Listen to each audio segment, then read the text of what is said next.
Saudara-saudaraku yang dikasihi Tuhan Yesus Kristus, kita akan merenungkan firman Tuhan dalam kebaktian rumah tangga di saat ini. Namun sebelumnya mari kita berdoa. Ya Tuhan, kembali kami menghampiri hadirat-Mu yang Maha Kudus. Kami rindu untuk mendengarkan suara Tuhan dalam pemberitaan firman Tuhan di saat ini. Bersabdalah ya Bapa, buatlah kami memahami apa yang menjadi maksud Tuhan dalam pembacaan Alkitab, sehingga kami dikuatkan menjalani kehidupan hari keseharian kami. Di dalam nama Tuhan Yesus kami memohon berkat-Mu, dan hamba-Mu secara khusus akan menyampaikannya. Biarlah kuasa Tuhan menaungi hamba-Mu. Terpuji Engkau ya Bapa. Amin. Saudara-saudaraku, pembacaan Alkitab kita diambil dari kitab Efesus pertama, Efesus pasal yang pertama, ayat yang ke-15 sampai dengan 23, yang berkata demikian. Saya akan bacakan untuk kita sekalian. Lembaga Alkitab Indonesia memberikan judul pembacaan doa untuk pengertian tentang kemuliaan Kristus. Karena itu, setelah aku mendengar tentang iman-Mu dalam Tuhan Yesus dan tentang kasih-Mu terhadap semua orang kudus, aku pun tidak berhenti mengucap syukur karena kamu. Dan aku selalu mengingat kamu dalam doaku dan meminta kepada Allah Tuhan kita Yesus Kristus, yaitu Bapa yang mulia itu, supaya Ia memberikan kepadamu roh hikmat dan wahyu untuk mengenal Dia dengan benar, dan supaya Ia menjadikan mata hatimu terang, agar kamu mengerti pengharapan apakah yang terkandung dalam panggilannya, betapa kayanya kemuliaan bagian yang ditentukannya bagi orang-orang kudus, dan betapa hebat kuasanya bagi kita yang percaya, sesuai dengan kuasanya yang dikerjakannya di dalam Kristus dengan membangkitkan Dia dari antara orang mati dan menundukkan Dia di sebelah kanannya di sorga, jauh lebih tinggi dari segala pemerintah dan penguasa dan kekuasaan dan kerajaan dan tiap-tiap nama yang dapat disebut, bukan hanya di dunia ini saja, melainkan juga di dunia yang akan datang. Dan segala sesuatu telah diletakkannya di bawah kaki Kristus, dan Dia telah diberikannya kepada jemaat sebagai kepala dari segala yang ada. Jemaat yang adalah tubuhnya, yaitu kepenuhan Dia yang memenuhi semua dan segala sesuatu. Saudara-saudara yang dikasihi Tuhan, demikian pembacaan Alkitab kita. Tentu berbahagialah setiap kita yang dengan setia membaca, merenungkan firman Tuhan, terlebih melakukannya dalam kehidupan keseharian kita. Terpuji nama Tuhan Yesus Kristus. Saudara-saudara yang dikasihi Tuhan Yesus Kristus, tidak lama lagi kita akan merayakan kelahiran Tuhan kita Yesus Kristus. Momen Natal adalah momen yang sangat indah bagi kita. Ada yang khusus di Natal tahun ini, kita berada dalam masa pandemi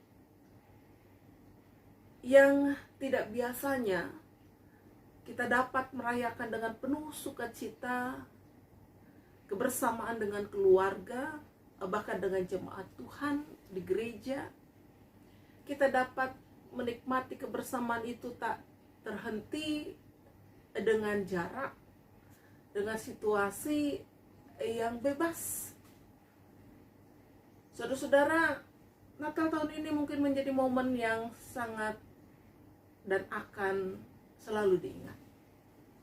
Bagaimana ketika kita merayakan dengan kondisi pandemi, kita harus berjarak, kita harus tetap pakai masker, kita tetap mengenakan protokol kesehatan demi keselamatan orang lain dan juga kita, keluarga kita. Refleksi bagi kita, Bapak Ibu, saudaraku yang dikasihi Tuhan, apa yang dapat kita lakukan di tengah situasi sukacita yang kita tetap miliki untuk menyambut dan bahkan juga merayakan Natal. Di tengah situasi yang tidak mudah, saudaraku yang dikasihi Tuhan, Pada kesempatan saat ini kita diajak untuk merenungkan firman Tuhan. Di minggu kemarin, saudaraku yang dikasih Tuhan, dalam kebaktian minggu, kita disuguhkan tentang bagaimana Yesus mengidentikan diri dengan orang-orang yang dipinggirkan, ditindas, menderita.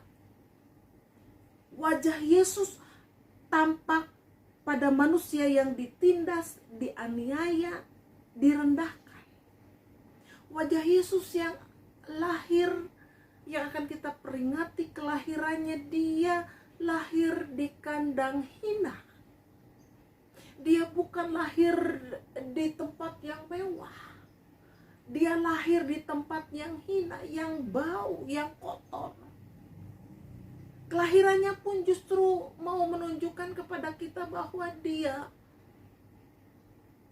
mengidentikan diri sejak kelahirannya. Yesus sejak kelahirannya mengidentikan diri dengan sesuatu yang biasanya dijauhi oleh orang.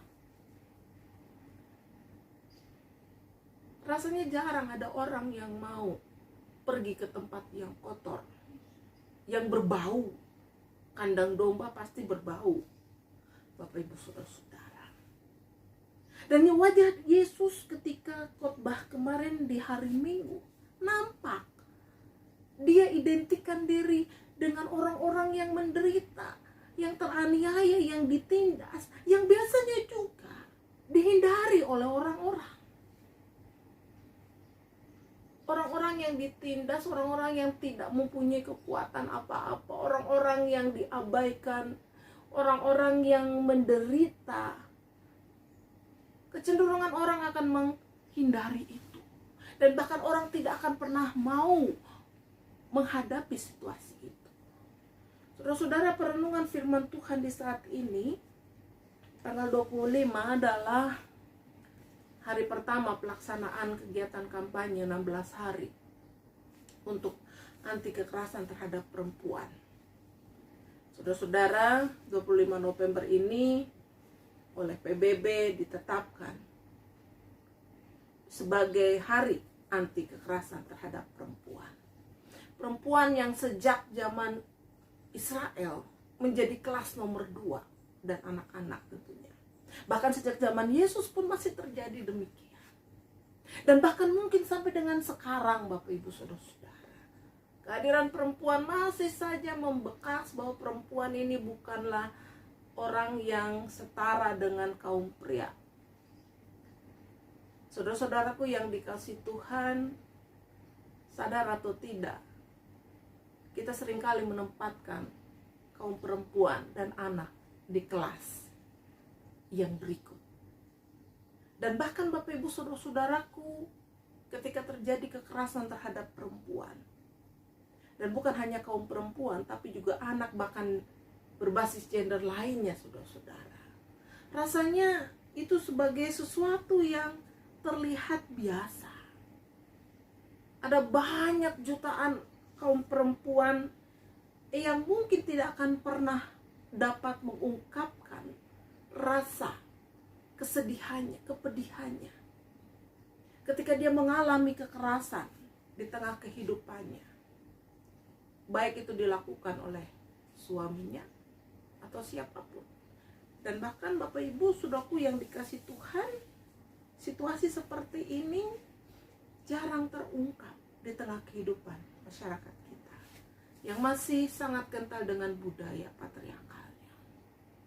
Saudara-saudara, kita diajak untuk merefleksikan seperti apa yang tertulis di dalam surat Efesus. Rasul Paulus menulis secara khusus kepada jemaat di Efesus tentang betapa pentingnya pengenalan Allah dan makna pemanggilan serta pengutusan Allah bagi para pengikutnya, saudara-saudara, bagi kita sekalian. Allah itu membebaskan, Allah itu memulihkan manusia secara holistik, menyeluruh. Ia menghadirkan perubahan, transformasi bagi dunia. Ayat 18 ya, sampai dengan ayatnya yang ke-23. Pengenalan itu akan menuntun pengikutnya untuk mewujudkan kasih kepada sesamanya dan mengupayakan perubahan sosial. Kasih itu tidak hanya diberikan kepada orang-orang tertentu. Kasih itu menyeluruh, kasih itu menyentuh setiap orang, siapapun mereka. Kita tidak pandang dia gendernya apa, kita tidak pandang dia latar belakangnya apa, saudara-saudara. Kita tidak pandang dia agama apa, saudara-saudara. Saudara-saudara, momen menjelang kita memperingati kelahiran Tuhan Yesus, minggu depan kita sudah memasuki minggu Advent. Mari sebagai pengikut Kristus secara individu ataupun institusi gereja, mari kita mengakui dan menyatakan diri terus sebagai pengikut Kristus. Kita bergerak untuk menolong para korban kekerasan terhadap perempuan dan juga yang lain. Saudara-saudara, gereja dipanggil untuk bersuara, bergerak. Saudara-saudara, kita dipanggil untuk tidak diam. Mungkin ada di antara kita, saya berharap tidak, di tengah keluarga kita yang masih, dan bahkan juga secara tidak kita sadari, kita justru melakukan kekerasan. Mari kita mulai dalam keluarga kita. Mari kita sayangi. Kasih Tuhan itu luar biasa. Yesus datang ke dalam dunia karena dia mengasihi. Dia membuktikan dia mengasihi semua orang. Dia mengasihi perempuan yang hina sekalipun, yang berzina. Tetapi bukan berarti kemudian dia mendukung usaha untuk melakukan perzinahan itu. Tetapi dia menunjukkan kasihnya luar biasa. Orang berdosa dia kasihi dan berharap dia kembali pulih. Berharap dia kembali menjadi manusia yang setia kepada Tuhan, setia terhadap hukumnya. Saat ini kita diajak untuk menjadi pribadi yang peduli kepada sesama. Jangan pandang dia agamanya apa, jangan pandang dia gender apa, jangan pandang dia sebagai orang yang secara pribadi mungkin melakukan segala sesuatu yang tidak benar di hadapan Tuhan. Mungkin dengan sentuhan kasih kita kepada mereka, mereka justru akan melihat bahwa kasih Tuhan nampak dalam tindakan kita, bukan hanya perkataan. Saudara-saudara, mengenal Allah berarti membebaskan sesama manusia. Mengenal Allah berarti mengasihi sesama manusia. Yesus lahir ke dalam dunia, dia mengasihi umat manusia. Maka sebagai pengikut Kristus, kita pun harus mengasihi sesama manusia, siapapun dia, siapapun mereka. Tuhan Yesus memberkati kita sekalian. Amin. Kita berdoa. Bapa di sorga, terima kasih untuk firman-Mu. Kami percaya bahwa kuasa Tuhan ada dalam kehidupan kami. Engkau telah menghadirkan Kristus untuk hadir di tengah dunia ini. Kristus yang lahir di kandang domba yang hina, Kristus yang wajahnya nampak dalam orang yang menderita, ditindas. Ya Tuhan, berikan kami kekuatan agar kami pun menjadi pribadi yang tetap melakukan, mencintai, mengasihi sesama kami siapapun mereka. Menjelang minggu-minggu Advent, masa penantian kami, ya Bapa, kuatkan kami. Dan bahkan di masa pandemi ini kami tetap diberikan kemampuan untuk dapat menyatakan cinta kasih kepada sesama kami manusia. Ini doa kami, ini harapan kami. Kami percaya kuasa Tuhan menolong kami sekalian, memampukan kami ya Bapa. Di dalam nama Tuhan Yesus kami berdoa dan memohon kepadamu. Amin.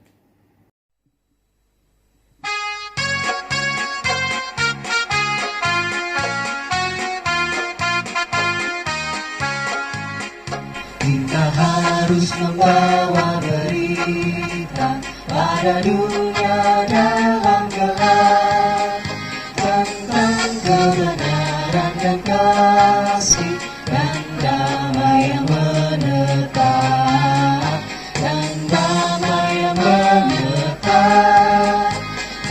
Tak jadi remang pagi dan menjadi siang terang. Kuasa Kristus kan nyatalah, ramani dan cemerlang.